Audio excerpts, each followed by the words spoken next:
Selamat pagi anak-anak, selamat berjumpa lagi bersama Bu Komang pada pembelajaran tematik tema 3, subtema 3, pembelajaran 1, 2, dan 3. Nah, Bu Guru mau bertanya, bagaimana kabarmu hari ini? Semoga semuanya dalam keadaan sehat selalu. Anak-anak, sebelum pembelajaran kita mulai, marilah kita berdoa terlebih dahulu. Semoga pada pembelajaran hari ini berjalan dengan lancar dan bermanfaat bagi kita semua. Berdoa dimulai. Berdoa selesai. Nah, baiklah anak-anak, untuk tujuan pembelajaran hari ini, yang pertama yaitu anak dapat menentukan isi dan keunggulan iklan elektronik. Yang kedua, anak dapat menjelaskan gangguan organ pencernaan pada manusia. Yang ketiga, dapat memahami karya seni rupa daerah. Yang keempat, menjelaskan pembangunan sosial budaya di Indonesia serta dapat menjelaskan keberagaman atau keragaman yang ada di Indonesia. Nah, untuk lebih jelasnya, mari kita perhatikan tayangan berikut ini.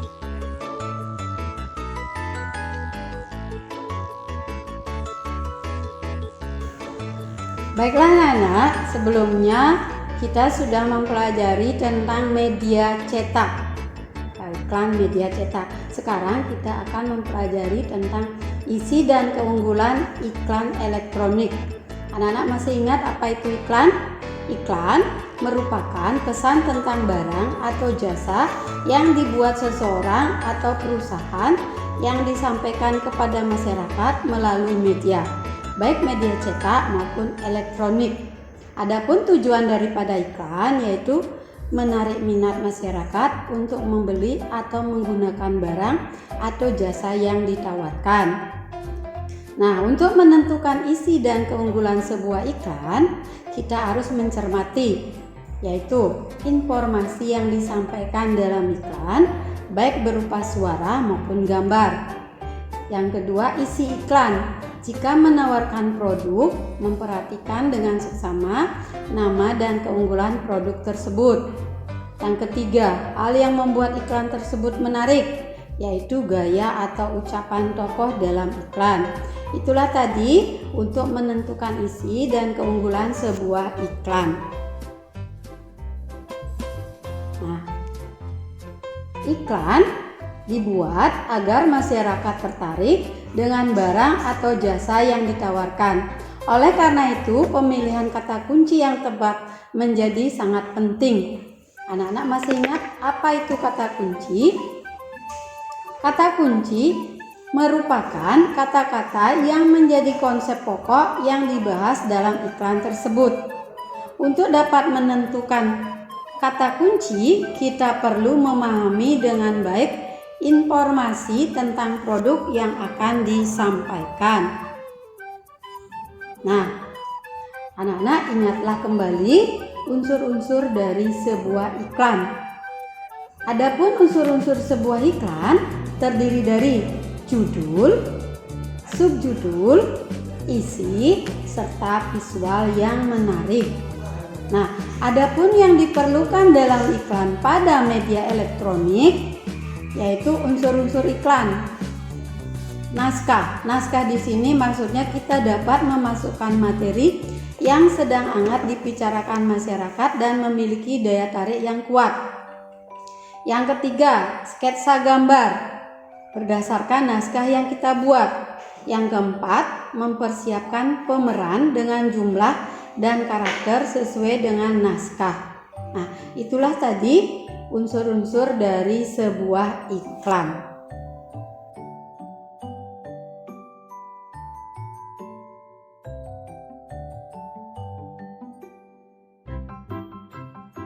Baiklah anak-anak, sebelumnya kita sudah mempelajari tentang organ pencernaan pada manusia.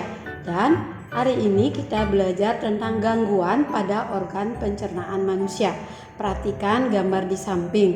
Nah, di sini terdiri dari mulut, kerongkongan, lambung, usus halus, usus besar, anus.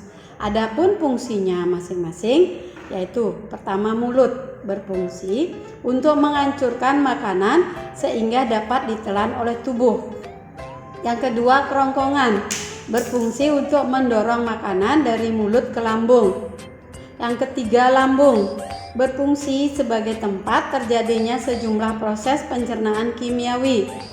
Yang keempat, usus halus berfungsi sebagai tempat penyerapan sari-sari makanan. Yang kelima, usus besar berfungsi sebagai tempat penyerapan air dari makanan. Dan yang terakhir, anus berfungsi sebagai tempat pembuangan sisa-sisa pencernaan. Itulah tadi organ pencernaan manusia dan fungsinya. Dan sekarang kita akan mempelajari tentang beberapa faktor yang dapat menyebabkan gangguan sistem pencernaan pada manusia. Antara lain, 1. Kurangnya asupan makanan berserat. Fungsi makanan berserat adalah membantu usus menyerap sari-sari makanan yang masuk dalam melancarkan pembuangan kotoran dalam tubuh. Yang kedua, karena pola makan yang tidak teratur. Nah, jika digunakan untuk mencerna makanan, asam lambung dapat mengikis dinding lambung dan menyebabkan nyeri. Yang ketiga, karena kurangnya makanan dan minuman yang tidak bersih. Bakteri dan virus yang masuk melalui makanan dan minuman yang kurang bersih akan menginfeksi sistem pencernaan sehingga dapat memunculkan penyakit diare atau kolera.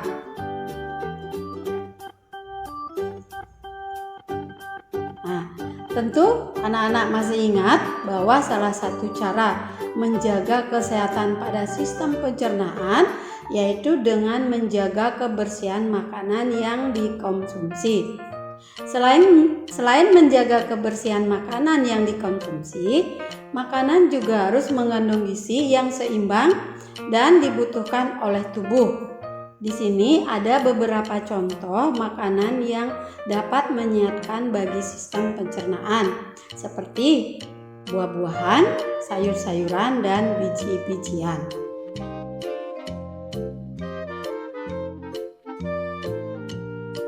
Ternyata buah-buahan dan segala sesuatu yang berasal dari alam sejak dahulu dijadikan inspirasi untuk karya seni rupa daerah. Salah satunya seperti yang terdapat dalam batik. Sekarang kita belajar tentang karya seni rupa daerah.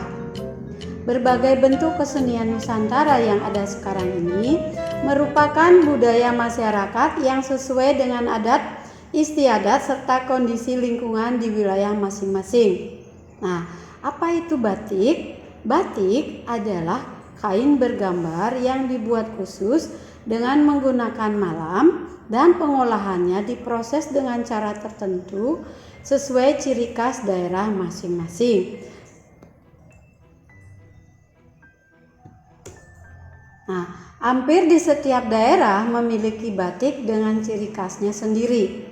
Batik biasanya dibuat dengan menggunakan alat yang disebut canting, yaitu kuas khusus yang berisi malam cair untuk digunakan di atas kain. Daerah Jawa Tengah merupakan daerah penghasil kain batik terbesar di Nusantara. Batik Jawa Tengah memiliki corak yang khas. Adapun daerah penghasil batik yang paling menonjol adalah Pekalongan, Solo, dan Semarang. Sedangkan pusat penghasilan batik terkenal adalah Yogyakarta. Batik Yogyakarta dan Solo lebih didominasi warna coklat dan biru tua. Untuk motif batiknya seperti motif perang, Baban Anggrem, dan Wahyu Tumurun. Nah, selanjutnya kita akan mempelajari tentang pembangunan sosial budaya di Indonesia. Anak-anak masih tahu apa itu pembangunan sosial budaya? Pembangunan sosial budaya adalah pembangunan yang mencakup kehidupan sosial dan budaya di masyarakat. Pembangunan sosial budaya dirancang untuk meningkatkan taraf hidup masyarakat di dalamnya. Adapun contoh dukungan terhadap pembangunan sosial seperti membeli produk dalam negeri.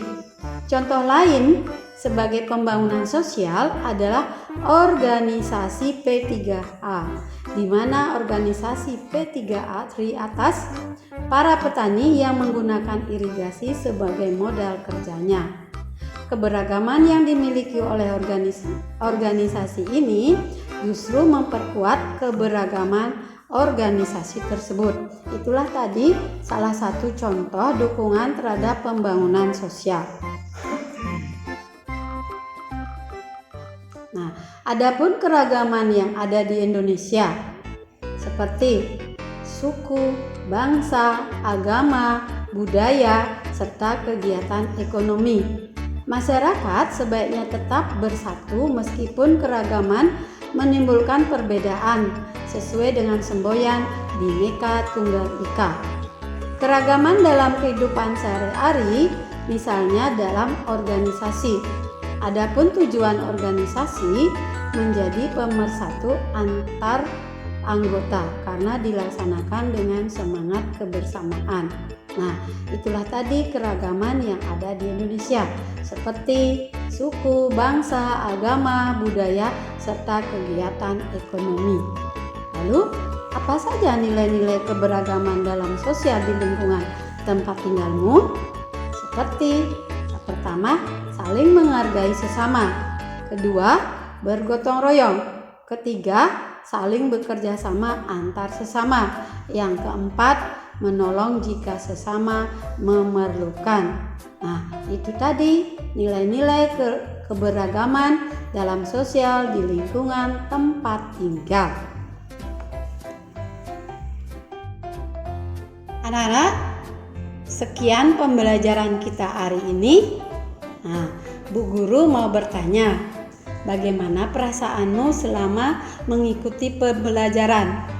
Semoga semuanya menyenangkan ya. Nah, sekarang kita akan membuat kesimpulan dari pembelajaran tadi. Adapun kesimpulannya, yang pertama, untuk menentukan isi iklan yaitu dengan cara mencermati informasi yang disampaikan dalam iklan dengan seksama, baik berupa suara maupun gambarnya. Yang kedua, faktor-faktor penyebab gangguan pada organ pencernaan yaitu kurangnya asupan makanan yang sehat, pola makan yang tidak teratur, dan makanan dan minuman yang tidak bersih. Yang ketiga, salah satu karya seni rupa daerah yaitu batik. Batik adalah kain bergambar yang dibuat khusus dengan menggunakan malam dan proses pengolahannya dengan cara tertentu. Yang terakhir yaitu pembangunan sosial budaya dirancang untuk meningkatkan taraf hidup masyarakat serta keragaman di Indonesia meliputi suku, budaya, bahasa, dan agama. Walaupun keragaman berbeda, sebaiknya kita tetap bersatu. Nah, demikian tadi pembelajaran kita hari ini. Semoga semuanya bermanfaat bagi kita semua. Terima kasih, sampai jumpa. Dah.